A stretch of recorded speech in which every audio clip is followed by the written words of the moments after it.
5월 16일 멤버십 라이브 파트 1 시작하도록 하겠습니다. 비트코인의 흐름이 아주 순조롭습니다. 하루 전만 하더라도 6만 1000달러대 자리하고 있었는데 지금은 6만 6000달러 위에서 안정적인 지지 테스트를 진행하려는 모습이 확인이 되고 있습니다. 미국의 4월 CPI 발표 이후에 인플레이션에 대한 어떤 완화, 안도 이런 정서가 굉장히 강하게 시장에 주입이 되면서 주식도 그렇고 암호화폐 시장도 그렇고 위험자산 시장에 지금 긍정적인 영향을 미치고 있습니다. 금리 인하에 대한 어떤 기대감이 지금 한 방 더 위쪽으로 작용을 해주면서 이렇게 비트코인 이제 방향성 세팅하고 몇 달 조정 잘 받았으니까 이제 갈 길 가자, 그렇게 또 생각할 수 있는 흐름인데 어떻게 될지는 조금 더 지켜보면 이 방향성 세팅에 대한 어떤 명확성을 우리가 더 바라볼 수 있지 않을까 생각됩니다. 사실 지금 단계에서는 차트적인 흐름도 물론 중요하지만 차트도 차트지만 이 펀더멘털 자체가 어마어마하게 변화를 겪고 있다는 거에 대해서 우리가 좀 생각을 해봐야 될 것 같아요. 특히 지금 미국 기관들이 비트코인 현물 ETF를 어마어마하게 매수를 이미 했다라는 거, 1분기에 사들였다라는 것이 이번 13F SEC 보고를 통해서 1분기 주식 보고 내역을 보고를 하는 과정에서 지금 하나둘 확인이 되고 있습니다. 이걸 지금 상위 10개 기관을 정리를 했는데 토탈 합치니까 45억 달러 이상의 비트코인 현물 ETF를 10개 기관이 지금 보유하고 있는 것으로 나타났습니다. 1등은 밀레니엄 매니지먼트가 18억 달러, 서스퀘어 하나가 11억 달러, 이 브레이스 브리지 캐피털이 4억 달러, 헤지펀드 부스베이 3억 달러, 모건 스탠리가 2억 5,100만 달러를 보유하고 있는 것으로 나타났습니다. 이렇게 지금 순위별로예요. 1, 2, 3, 4, 5. 네, 1, 2, 3, 4, 5. 와, 모건 스탠리. 아우, 여우 같은 놈들. 네, 모건 스탠리가 이렇게 딱 5위에 지금 이름을 올리고 있습니다. 오히려 JP모건 같은 경우에는 뭐 8천만 달러 얼마 안 되잖아요. 그래서 지금 20위권 안에도 이름을 올리지 못했는데 상당히 흥미로운 부분. 특히 이제 저는 이런 기관들은 얘네 뭐가 있구나라는 생각이 들고 헤지 펀드가 이렇게 들어와 있다라는 게 상당히 흥미롭게 느껴집니다. 여섯 번째 이름을 올리고 있는 게 아크 인베스트, 7위 아리스테이아 캐피털, 위스콘신주 투자위원회. 이것도 대박이죠. 위스콘신주 투자위원회, 은퇴 퇴직자금을 담당하고 있는 주의 투자위원회가 1억 5천만 달러 이상의 비트코인 현물 ETF를 1분기에 싸질러서 매수를 했다라는 거 재밌습니다.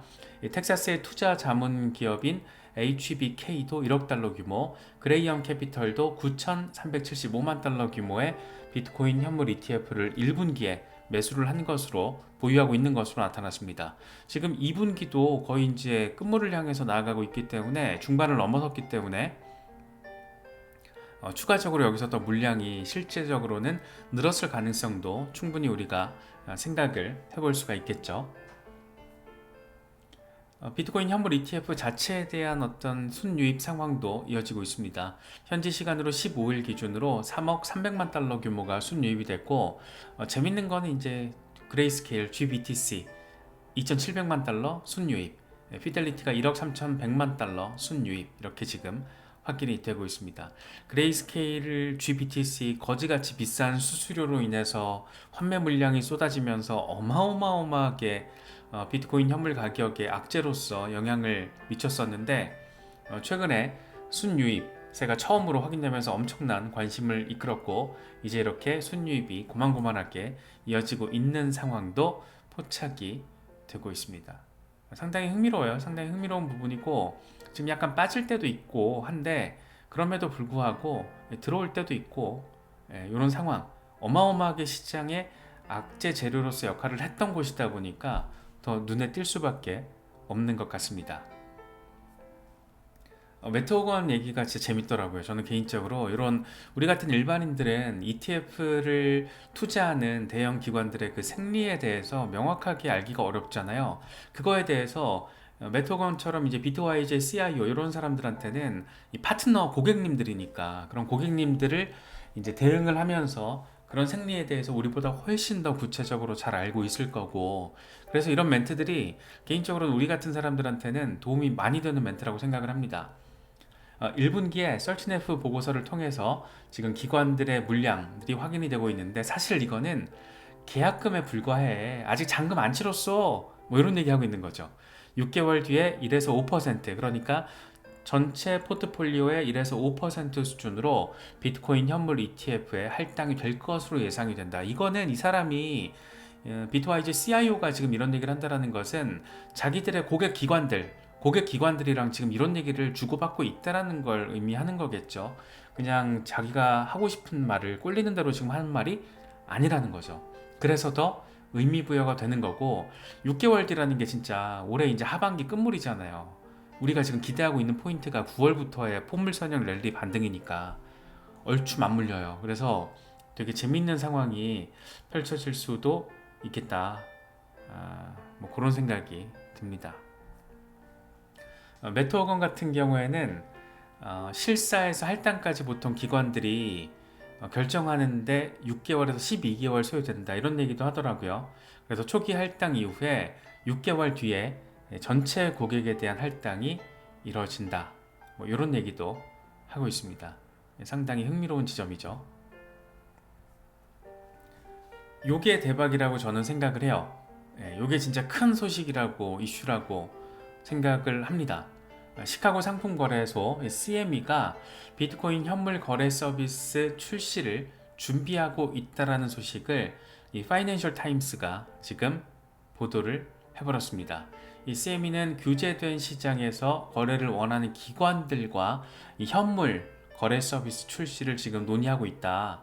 아직 최종 확정은 아니지만 출시가 되면 월가 큰손들이 대거 시장에 유입될 것으로 기대가 된다. 그러니까 이 거래소에 대한 불안정성을 우려하는 큰손들, 예를 들어 미국 밖에 바이낸스를 이용을 안 하잖아요. 그런 큰손들은 기껏 해봤자 지금 이제 미국 최대 암호화폐 거래소 코인베이스인데, 사실 시카고 상품거래소가 등판을 하면 이게 판때기가 완전 달라지는 거겠죠. CME가 비트코인 현물 거래 서비스를 출시하게 되면 이 바이낸스, 코인베이스 등 중앙화 거래소가 그래서 적지 않은 타격을 받을 것으로 예상이 된다. 이 글로벌 파생 상품 공룡인 CME가 현물 시장에 대비를 하면 암호화폐 거래소들은 일부 사업 경쟁력이 약화될 가능성이 있다. 당연하죠. 이 CME의 등판이라는 게 굉장히 크잖아요. 딱 그냥 느낌이 크잖아요. 느낌이 큰데, 그러면서 이 통상적으로 강세장은 이 적절한 규제 안에서 거래를 하려는 기관 투자자들에 의해서 주도되기 때문인데, 그렇기 때문에 CME 이 미결제 약정 분야에서 지금 현재 최고의 BTC 선물 거래소이면서 동시에 이제 현물 거래 서비스까지 지원을 하게 될 가능성이 생겼다라는 상황. 그래서 여결 시장이 지금 바이낸스가 주도를 하고 있잖아요. 이 판때기 자체가 상당히 좀 크게 바뀔 가능성에 대해서 마르쿠스 틸렌이 평을 하고 있습니다. 이게 지금 파이낸셜 타임스에서 이런 보도를 냈다라는 거는 뭔가 들은 게 지금 있는 거거든요. 그래서 그냥 막 싸지르기 보도가 아니라는 거죠. CME가 물론 지금 CME는 공식적으로 요거에 대해서 예스를 때리지는 않았습니다. 그런데 만약에 이렇게 된다라면 요건 역시 아마 요게 올해 하반기에 오케이가 된다라면, 서비스가 진짜 출시가 된다라면 하반기부터 내년까지 암호화폐 시장을 끌어당기는 데 있어서 결정적인 재료로서 역할을 해주게 되지 않을까, 그런 생각이 좀 들기도 합니다.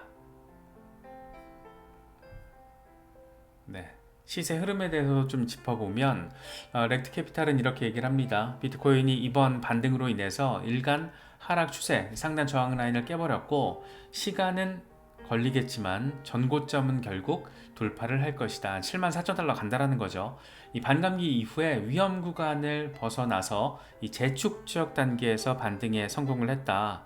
몇 주 동안 박스권 저점에서 머문 뒤에 다시 상승 궤도에 오를 것으로 예상이 된다. 이렇게 이야기를 하고 있습니다.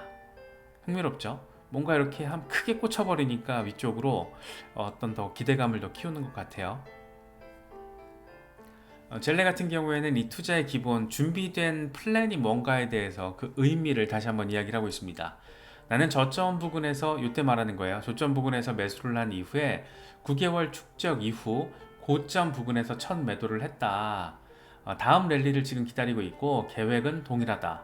가격 발견기로 프라이스 디스커버리 단계로 비트코인이 접어들게 되면 그때부터 천천히 규모를 축소할 계획이다. 그러니까 16,000달러 이 FTX 사태죠. 꼬라박고 3만 달러 구간까지는 바이 비트코인, 매수 구간 34,000달러부터 68,000달러까지는 do nothing, 그냥 홀딩 구간, 그리고 7만 달러부터가 이제 매도 구간인 건데, 이 사람은 이번에 7만 4천 달러까지 갔을 때 그때 한 자릿수로 매도했다라고 그랬거든요. 제가 지금 정확한 숫자가 기억 안 나는데 5% 안팎으로 매도를 했다라고 그랬어요. 그래서 나름 정해진 원칙에 따라서 지금 가고 있다라는 거, 저는 그런 부분이 되게 중요하다라고 생각하는 입장이다 보니까 우리는 10만 달러가 될지 12만 달러가 될지 20만 달러가 될지 고점을 알 수가 없습니다. 지나고 나서 이게 고점이라는 걸 아는 거지, 2021년 11월 상황에서 거의 모든 분석가, 플랜비를 포함해서 대부분의 분석가들은 비트코인 연내 10만 달러 돌파 얘기를 했었죠. 모두가 그거에 환호를 했고, 그런데 결과는 뭐였다? 엄청난 폭락. 1년 동안 폭락이 이어졌습니다.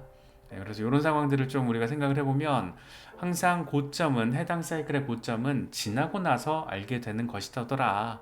그래서 그런 부분들을 좀 염두에 두시면서 미리 사전에 전략적인 계획, 이런 플랜이 구축이 되어 있어야지 이때 10만 달러가 되고 12만 달러가 됐을 때 더 갈 것 같아, 더 갈 것 같아 이러면서, 그러다가 이제 약세장으로 접어들기라도 하면 뭐 어질어질한 거죠. 어질어질합니다. 그래서 그런 부분들을 우리가 알 수 없다라는 점에서 보수적인 플랜이 안정적인 플랜이고, 결국에는 이 시장에서 오래 살아남을 수 있는 그런 하나의 굉장히 중요한 포인트 지점이 아닐까 싶기도 합니다.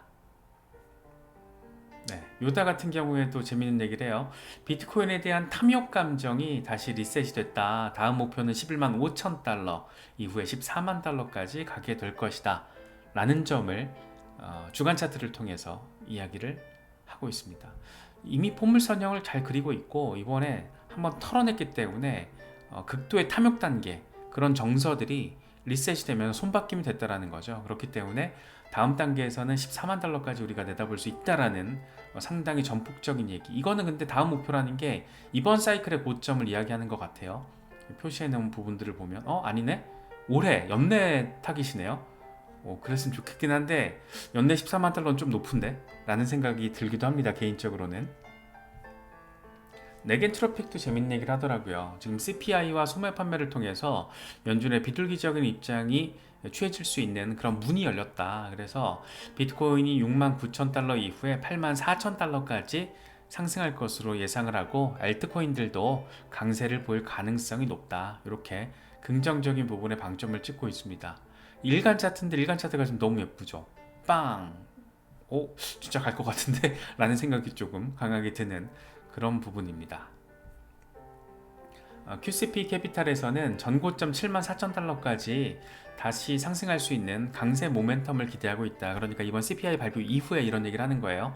이번 반등세로 인해서 12월 만기 옵션 시장에 100만 달러에서 120만 달러 규모의 콜옵션 대규모 매수세가 지금 포착됐다. 시장에 연말로 갈수록 강세를 점치고 있는 옵션 트레이더들이 많다라는 거잖아요. 우리 같은 현물 거래자들에게도 굉장히 긍정적인 부분인 거고, 그래서 이런 부분, 특히 연말로 갈수록 재미있는 상황이 펼쳐질 수 있다는 게 이미 옵션 시장에서는 하나둘 펼쳐지고 있다.